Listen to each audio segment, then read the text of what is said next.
Здравейте, уважаеми дами и господа, от мен Десислава Щебетовска и днешната имотна тема, днешния имотен казус, който е свързан с договор за покупко-продажба при условия свързани с гледане и издръжка. Т.е. договор срещу такова задължение. Да гледате някой и да го издържате. Какви са основните моменти в един такъв договор, който се сключва в нотариална форма, който си е чиста покупко-продажба, той си се вписва. Това е сделка, имотна сделка. Какво е важно и какво трябва да знаете? Някои основни моменти. Това е по повод един въпрос, който ми е зададен в мой имотен блог отново от една госпожа.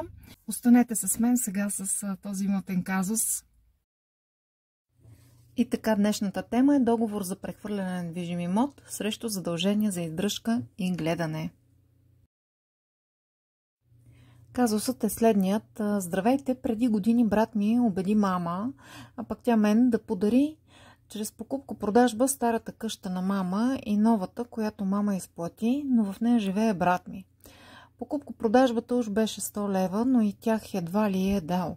Пред нотариуса го попитах дали ще я гледа. Той каза да. За съжаление, от около година не само не я гледа, но е и груб с нея.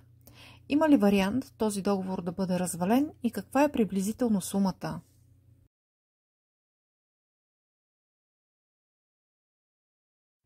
Договорът може да бъде сключен само между физически лица и може да включва всякакви недвижими имоти, не само жилищни. Става въпрос за договорите с задължение за гледане и издръжка. Възможно е прехвърлянето на няколко имота и запазването на пожизнено право на ползване от страна на прехвърлителя. Друга особеност е собствеността върху имота се прехвърля веднага. Задължението за издръжка и гледане трябва да се изпълнява до смъртта на прехвърлителя. Договорът е нищожен, ако получателят на имота е знаел за близката смърт на прехвърлителя при сключването на договора и договорът може да бъде развален само по съдебен ред.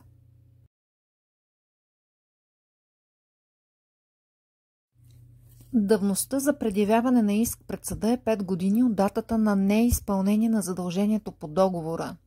Прехвърлителят може да иска разваляне само за неизпълнение на задължения през последните 5 години преди датата на подаване на исковата молба. Ако собствеността върху имота е прехвърлена на трето лице, важно е кога е сключена сделката. Ако прехвърлянето е станало преди вписването на исковата молба, третото лице запазва собствеността върху имота. Ако прехвърлянето е станало пък след вписването на исковата молба, третото лице купувач загубва собствеността си след разваляне на договора, а прехвърлителят получава паричната равностойност на имота. Да кажем и нещо важно, свързано с нотариалните такси.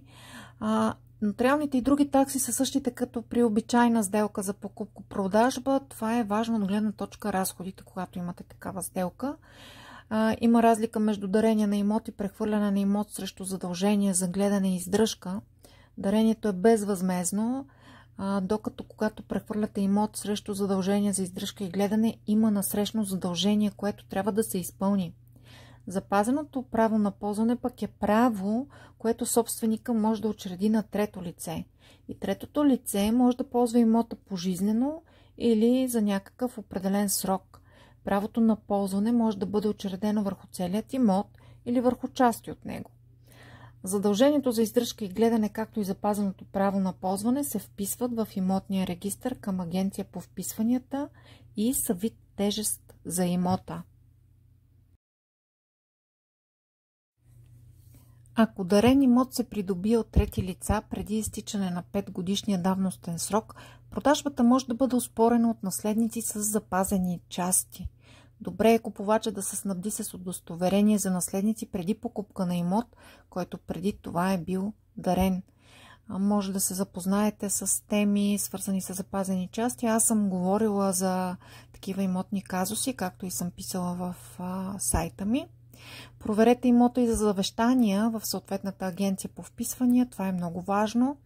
Запазената част по закон важи и ако има завещание. Законните наследници могат да предявят иск и да поискат полагащата им се законна част. В случая се иска намаление на завещанието до размера на запазената част.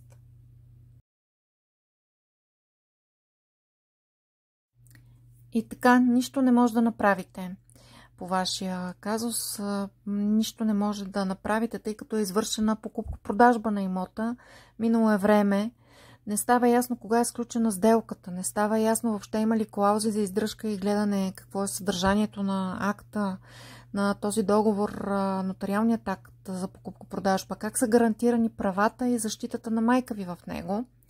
И аз бих ви попитала, вие като нейна дъщеря, понеже пишете, че сте и дъщеря, ако вашия брат не се грижи за майка ви, вие грижите ли се за нея? И така, едни празни обещания, уважаема госпожо, не струват нищо. Грижите, действията или бездействията за родителите и близките ни хора са персонална, лична отговорност. Съвестта ни също е лична и персонална и всеки отговоря за своите действия и бездействия. Аз ви желая здраве, желая ви да се разберете с вашия брат и когато става дума за родители, да не забравяме, че това са нашите майки и бащи. И така, уважаеми дами и господа, абонирайте се за моя канал тук в YouTube за още интересни, полезни теми, свързани с различни имотни казуси.